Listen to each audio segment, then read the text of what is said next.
Hey folks, Taco here, TacoBonsai.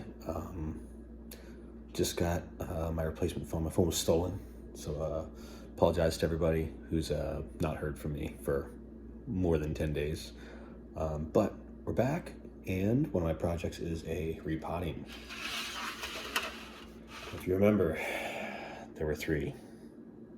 Now there's one. Combination of things. One was that they got too dry and then too wet, and then too dry and then too wet. The other one is I didn't realize that the middle one was still alive when I cut it down. So there's a little like living nub here. I'm not counting on it. It's probably not going to make it, but we'll see what happens when I pull everything out, because this one doesn't need to be in a container this size or this shape. I mean, it's not doing anything good for it, but I do want to keep it into a root basket. So I just got a little baby one to replace it with. It's about the same width. Well, maybe a little bit deeper, but it's round, so it'll help a little bit with a radial root base. So let's get started. Almost definitely, I will be using some tools for the roots. I'm not doing any trimming if I don't have to. If I need it, the Bobcat Bonsai root hook. Thank you again, Matt, for that. Some of these, because I have no idea what to do with my stake that I was using for roots. And then, of course, I might have to use some shears. That I'll use these. I don't think the roots on this thing are like that. And in worst case scenario, some ratchet pruners that somebody gifted me. Thank you, Ted. That's probably the nicest gift anyone's given me. I don't know how much those things cost, but they're really cool.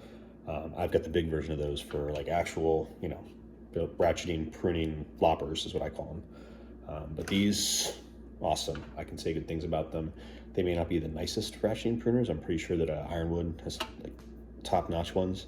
But I didn't get the chance to buy them for myself, and I'm very pleased for that. I'd much rather have someone give them me as a gift. So let's get started on this guy. Now I'm using a different setup now. This is an aluminum water heater drain pan. Yeah, that's exactly what it is. I heard this, I think it was in one of Nigel's videos, but it could have been anybody's. I mean, people use these. It's kind of nice. I'm using the actual drain hole as a mount for my phone. So with luck, this will go well. It'll hopefully be a little bit neater. Or I could knock the phone over. It'll just fall sideways and we'll have a terrible video. But we'll dive in. First things first, I'm going to give you guys a little bit more of a, to get you a little closer. Oop, almost lost it there. That's straight enough, right? Okay. There's a lot going on here. I'm going to do it sideways here. All right, so most of it stayed in here. It really wasn't using that much space. So that's all there is for this guy. I am curious. I'm going to test with this one first. I think I will use the hook. This is the other one here. I wonder just how these roots look. I don't think they are bad. I don't think this one's going to make it either way.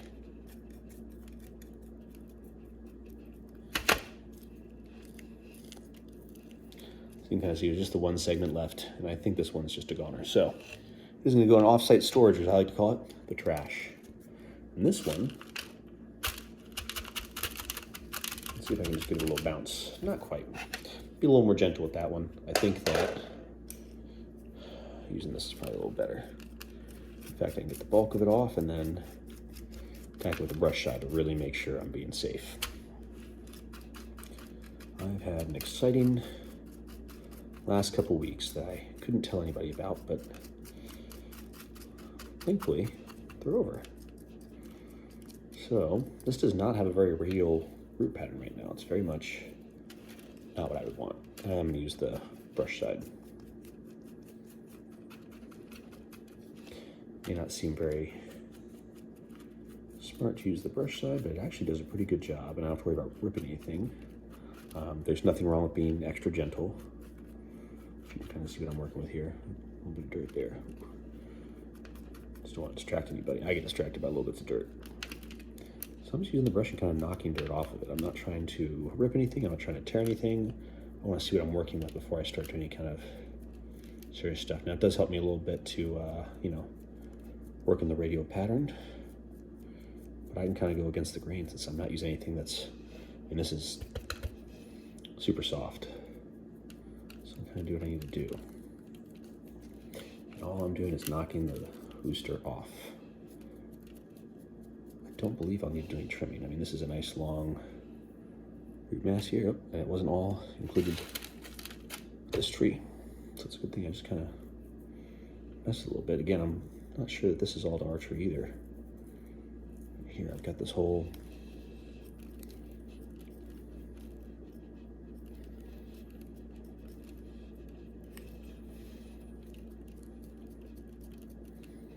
see, it's very gentle. I don't mind using the paintbrush. It's plastic or wood handled, so that doesn't help. But you know. All right, so I guess this is all to our little tree here, succulent, whatever you want to call it. Thanksgiving, Christmas. I like calling it a crab cactus. I think that's a good name for it.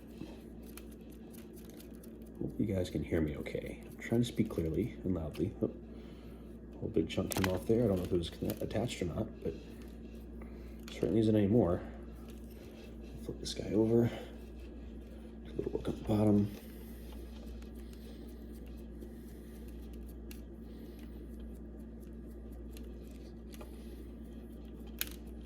I mean, it certainly is a nice flat root base, if nothing else.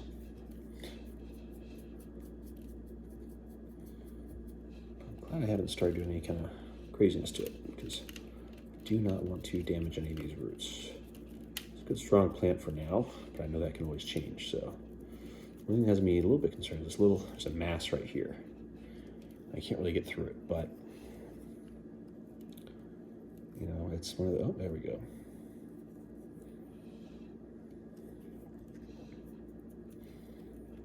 I'm hoping I didn't just, you know, tear off a whole bunch of useful roots, but you never know. You never know. I don't think that I did. I don't have any roots I need to or can afford to lose here. So, all right, that's what we're looking at as far as the root base. It's not great, but you know what? For not trimming any off, it's nice and small. So I'm gonna do a little scooch on all this, hopefully.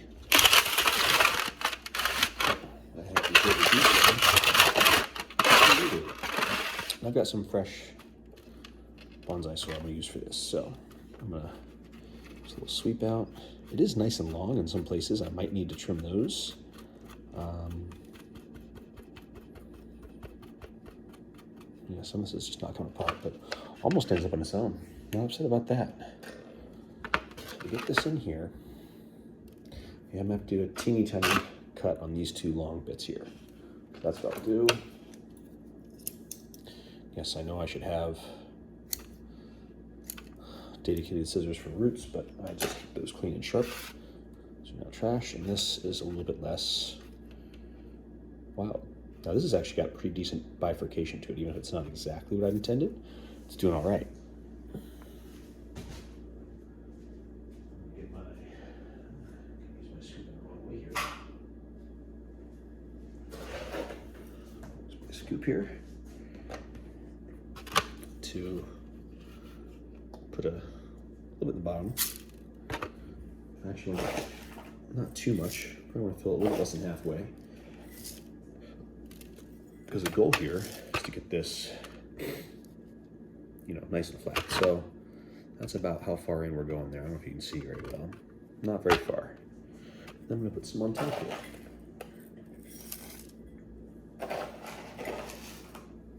So I'm going to barely cover the roots, and then I'm going to stake it very gently. That's probably tough to see. You can see better if I come close. Not really. Not really far up in the pot here, but that's the idea, so I have a little bit extra forgiveness. Now, there is a little bit of sphagnum in this soil. It's reused. I do reuse soil, as long as there's no pests in it. These were pest-free plants that got too hot, dried out, so I finished the drying out process, baked them, threw them away. You can feel it right there. Whole mass here, yep. Needs better coverage and it needs more soil.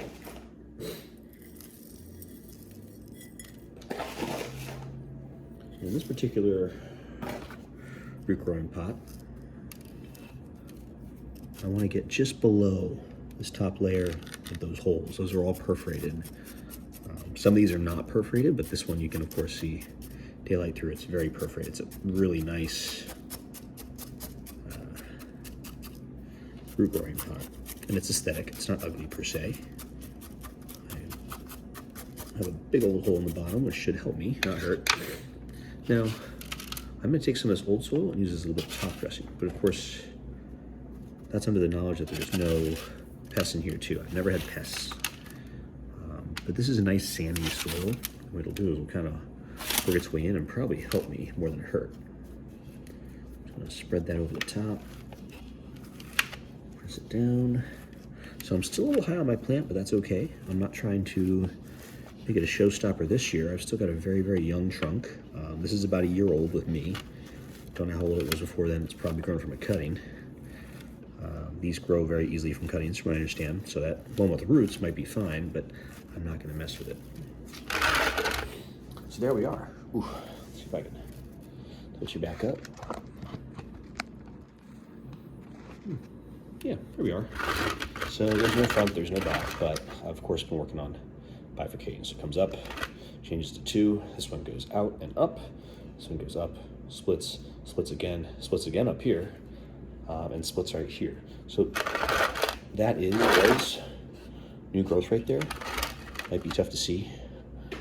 And again, up here I've got some new growth. You know, the darker portions that are like almost purple. But they were a lighter color when they came out. I think that this one was just kind of like sitting in its own filth. So a fresh repot should help this to grow a little better. It'll help me control the soil moisture a little better. And of course, nutrient-wise, I think it's okay. But I usually give it a light fertilize, you know, come springtime. During the winter, even though it's inside, it's under grow lights, I just need to keep it alive. I don't need to worry about much else. So these are very easy to find this time of year. They're probably about the same appearance as this. This is not a very well-developed crab cactus. But you can see I'm starting to get a little bit of that corking up on the second segment, barely started on the first segment, but it's starting to change itself into a more significant tree. Of course, you can buy a really big crab cactus or a really big poinsettia. There's so many poinsettias all over the place. That I've seen them, you know, trunks bigger than my thumb, and I don't have a small thumb per se. So those are really cool, but I got this one pretty much on clearance last year and decided, hey, let's go for it. It came in a pack of 3. I split them up, put them all on the same thing again, and only this one has survived so far. But appreciate y'all joining me. I don't mind this new setup. Might need some fine tuning, but y'all take care of yourselves. Appreciate you. Cheers.